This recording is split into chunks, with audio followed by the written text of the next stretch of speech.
En mai 2004, Amnesty International publie le scandale de l'esclavage sexuel au Kosovo. Depuis que des soldats de l'OTAN, des policiers des Nations Unies et des membres d'ONG séjournent en Bosnie et au Kosovo, des milliers de femmes et de fillettes sont forcées de se prostituer dans des bars établis avec la connivence des autorités internationales.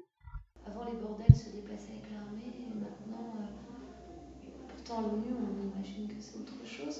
Tout de même vachement aidé à cette criminalité, c'est ça qui est grave, c'est ça aussi dont il faut parler, quoi.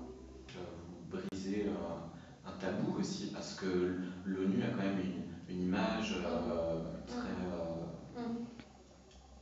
Ben oui, très consensuelle. Mais après, ce sont des tabous, mais là, c'est de la réalité. Ce sont des femmes, en fait, quoi, qui travaillaient pour l'ONU, qui ont tenté de mettre en procès les soldats de l'ONU, et il y en a 2 qui ont disparu, de femmes, par exemple. Et c'était très douloureux à faire.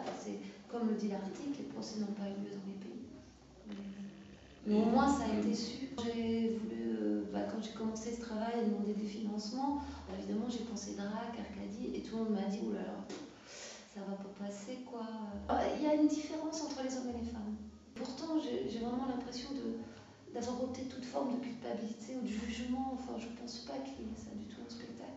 Mais malgré tout, en tant qu'homme, on se sent violenté. Ça parle de domination, quoi. Et de fait, domination masculine. Enfin, ces femmes volées sont pas... Et d'ailleurs, j'aime bien parce qu'il y a un texte d'une femme qui participe. Parce qu'il y a aussi des femmes qui ont travaillé avec ces hommes, évidemment. Il faut arrêter. Je suis pas en train de couper le monde en deux. Mais bon, malgré tout, on ne peut pas échapper à ça.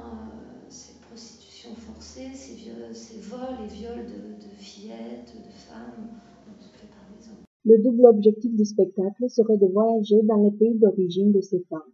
D'ici là, la prochaine représentation est prévue du 24 avril au 5 mai au théâtre de l'Opprimée.